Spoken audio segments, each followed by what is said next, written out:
So good morning, Marina. It's good to see you again. It's been some time since we've talked, and I understand you've been traveling. Yeah, good morning, Greg. Nice to see you. I hope you had a great holiday season and enjoyed a good meal as well. Yes.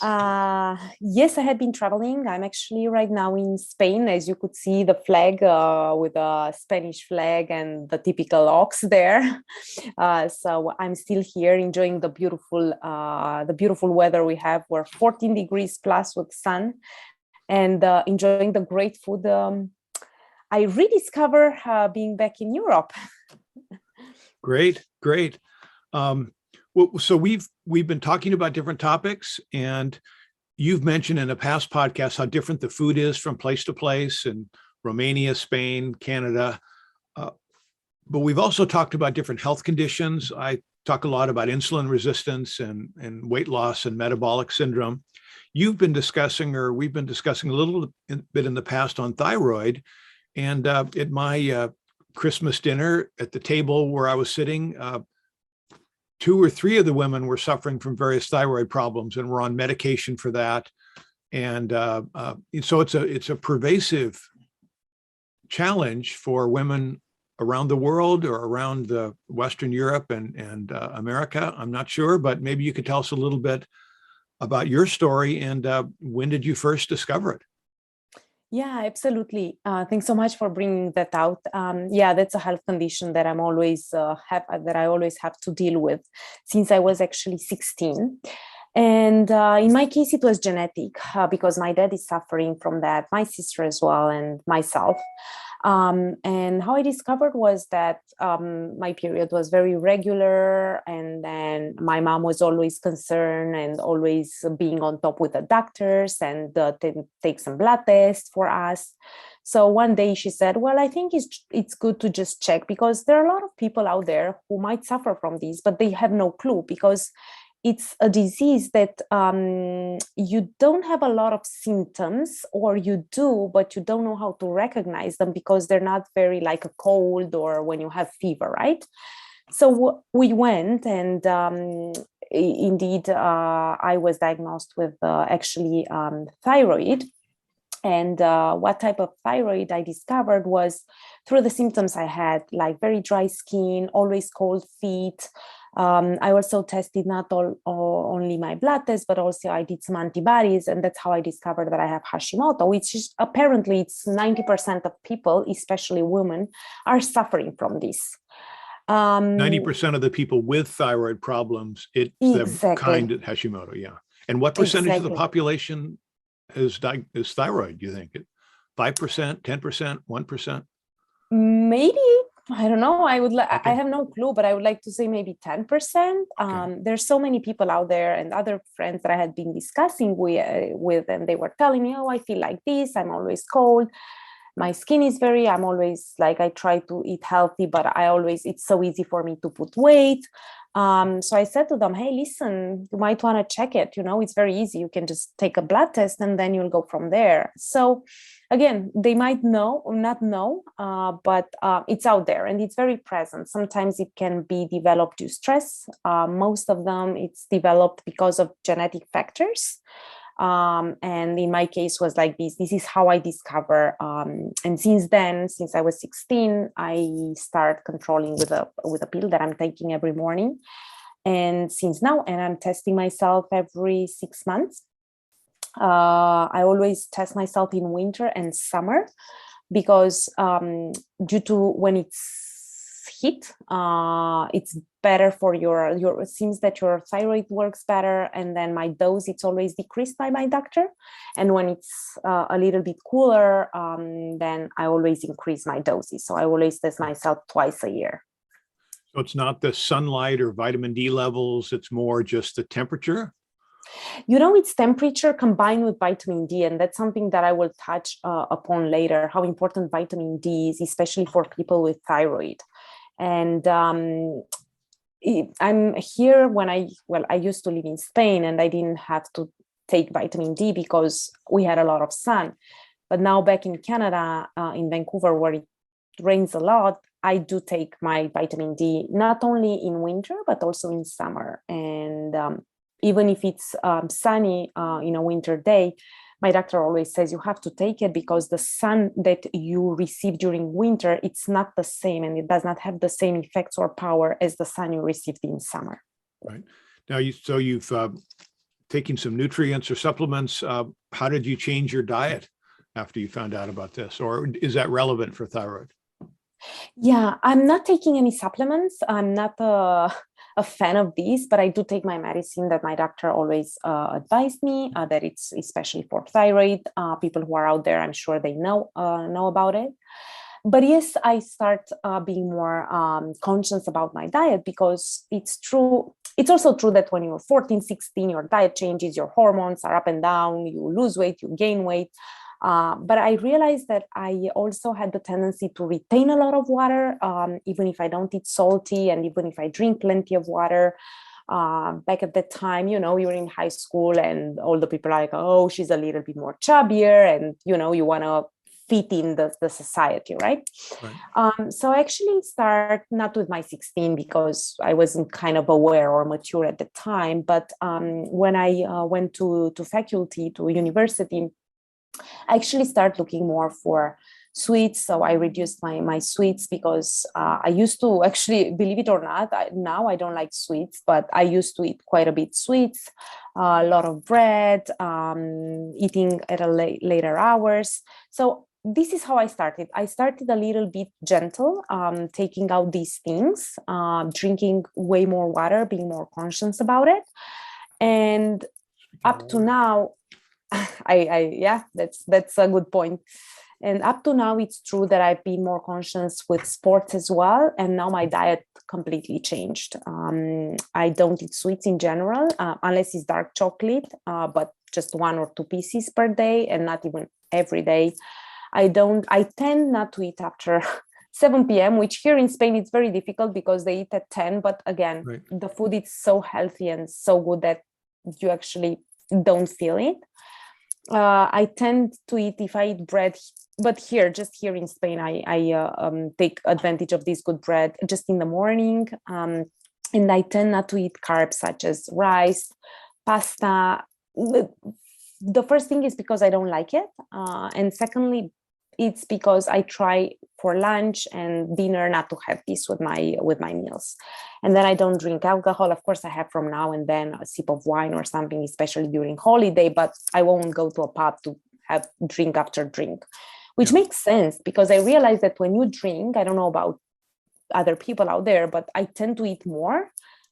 So I kind of want to stay away from drinking. Yeah, it's a challenge. Your control over eating sweets. Yeah, here there were boxes of chocolate around. I paid no attention to them until one night I had too many drinks, and next thing I know, I was a couple pieces of chocolate, and they were awful. I mean, but anyway, they were store-bought, regular Christmas chocolate kinds. Yeah. But anyway, yeah. So your daily life on the thyroid, does it impact your work? I mean, some people get really tired, lethargic. I mean, do you just power through that, or how does that? Yeah, I'm glad you actually asked that, because I remember that my doctor was saying that when you have hypothyroid like me, you tend to feel lazy, you are not very active in general, you're lethargic. But me, I'm the other way around. She actually said, that's kind of weird, because you're very active, you're always running around, you're not lacking any energy, but you have the other symptoms, of course.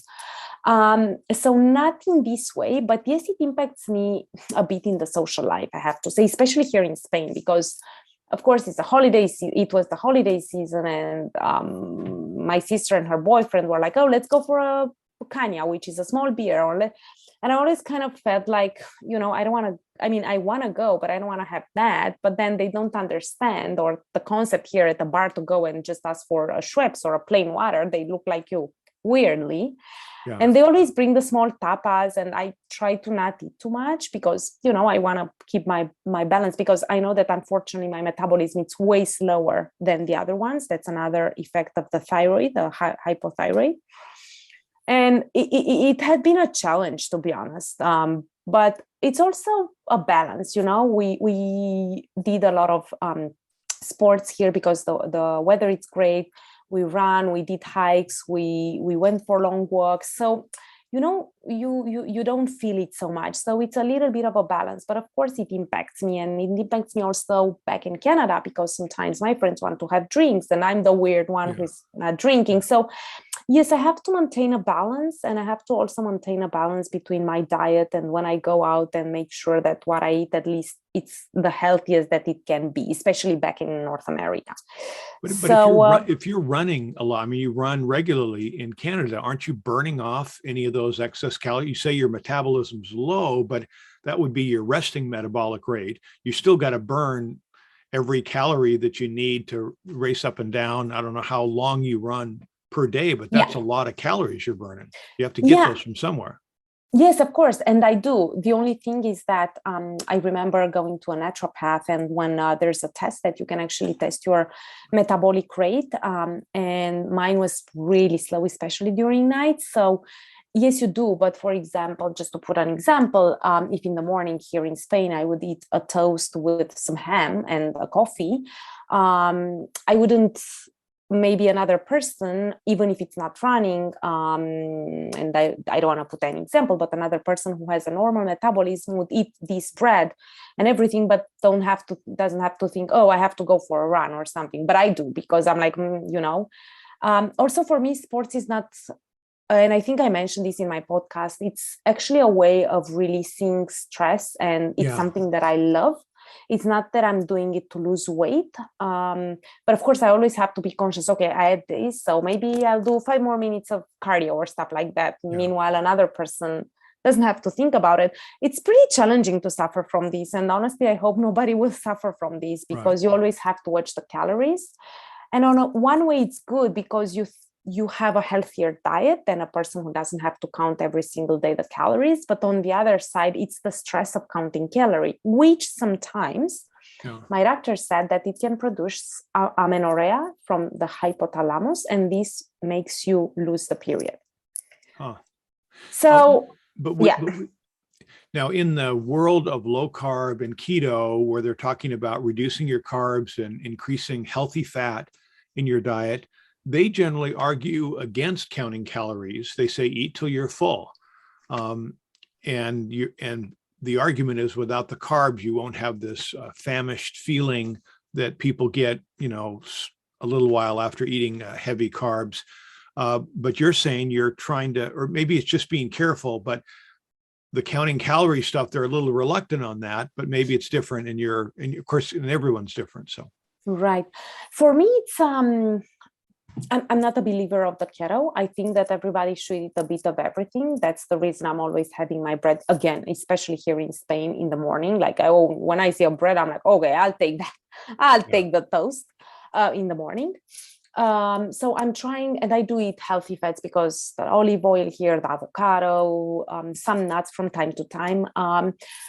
So I do eat fats. But I think when I say counting calorie, I mean, I don't put on a paper, oh, today I had this. No, not at all. I'm not stressing like this. But it's true that, for example, if I have in the morning, because here they do their 3 meals, right? So if I have the 3 meals, then I have to think, oh, I won't have a snack of chocolate, a dark chocolate. Meanwhile, in Canada, in my routine, it's 2 meals plus a snack.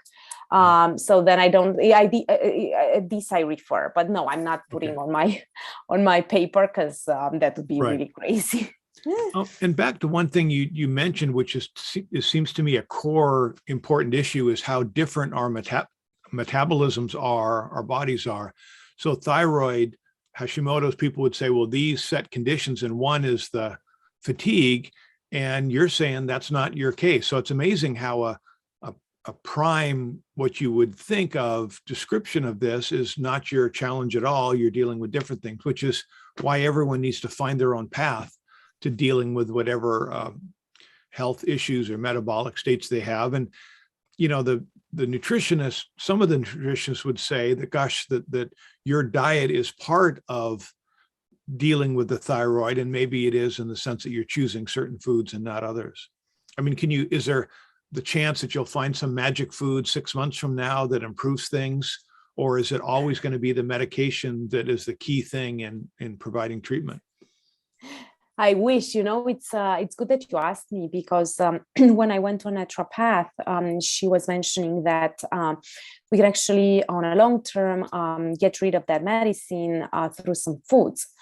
And to be honest, we did that. But in my experience, I'm not saying that does not exist, but in my experience, it didn't improve. It actually went a bit worse.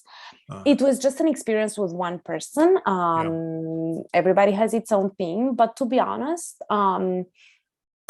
yes, I heard cases I did not experience personally, so I can't talk from my experience. But as far as my concern, I'm trying my best to eat as healthy as I think I can. Right. Again, it's also the challenging of the ingredients you find here in Spain or in Europe. It's way different because I can literally feel the taste of the food, and I know that they're way healthier because of the ingredients when I'm looking on the boxes. Yeah. Going back to North America would be a bit of challenging for me again to adapt to that. I'm sorry to interrupt, the Aldi stores and the Trader Joe's stores. I shop at Trader Joe's.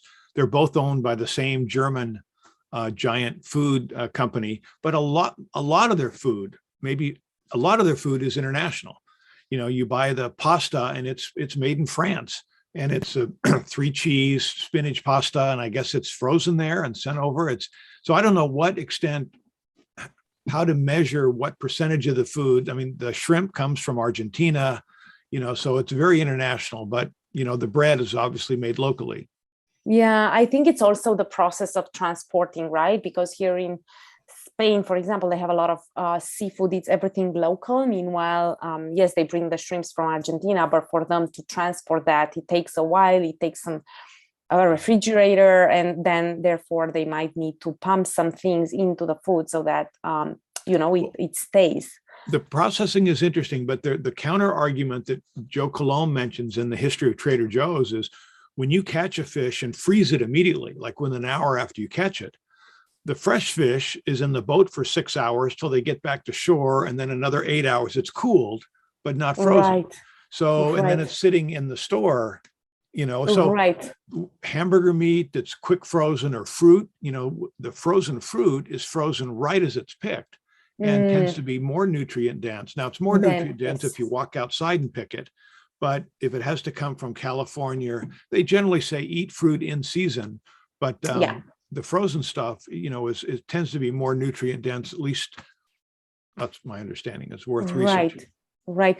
And also this actually connects a bit with the thyroid, and another actually symptom, it's inflammation, and especially into the gut. And it's interesting because here, even if I add more, like 3 days, 3 meals a day, I never, ever, ever felt bloated. And I ate a lot of yogurt, a lot of cheese.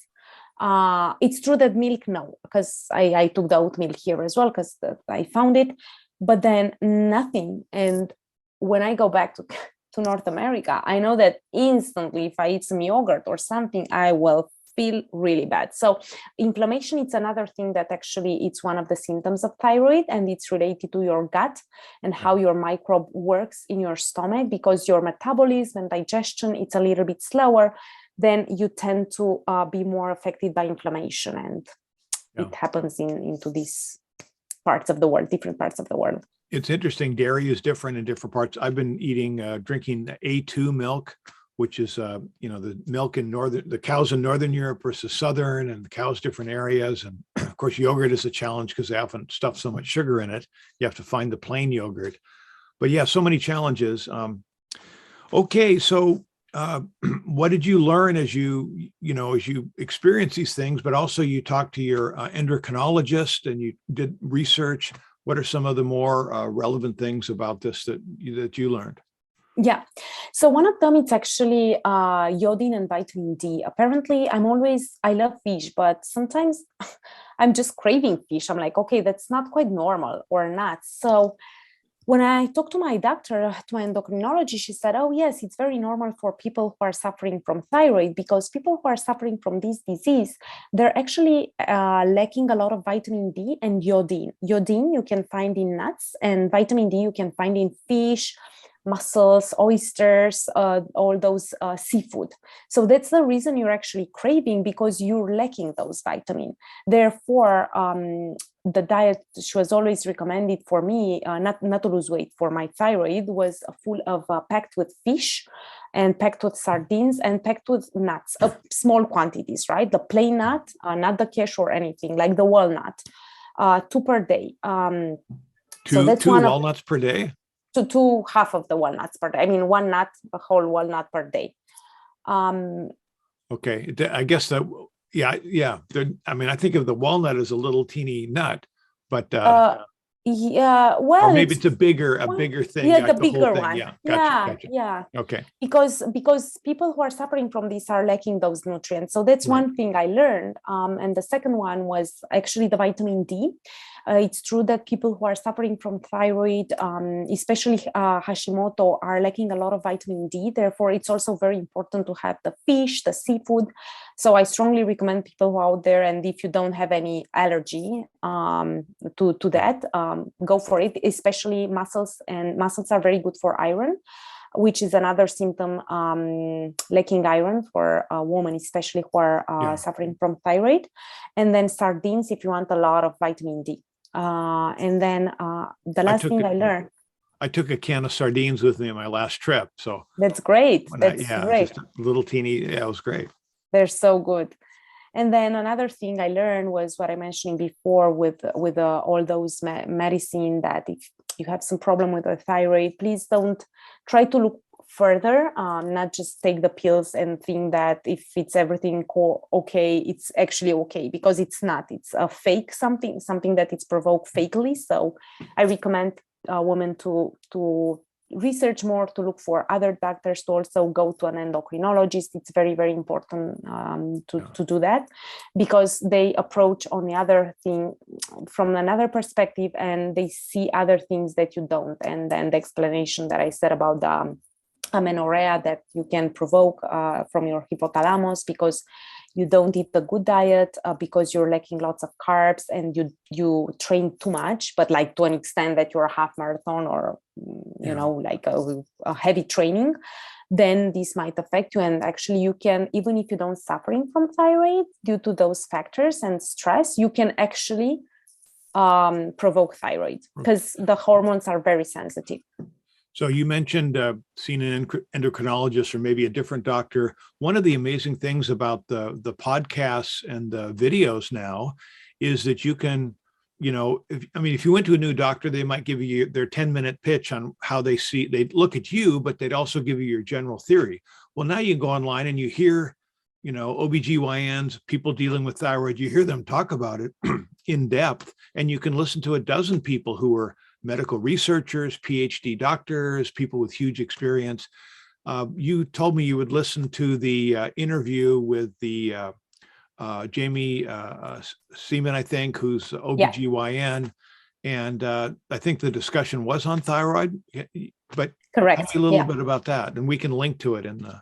It was actually really great. I loved it. It's an 1 hour and a half podcast, but I do recommend to all of you who are out there to actually take the time and listen.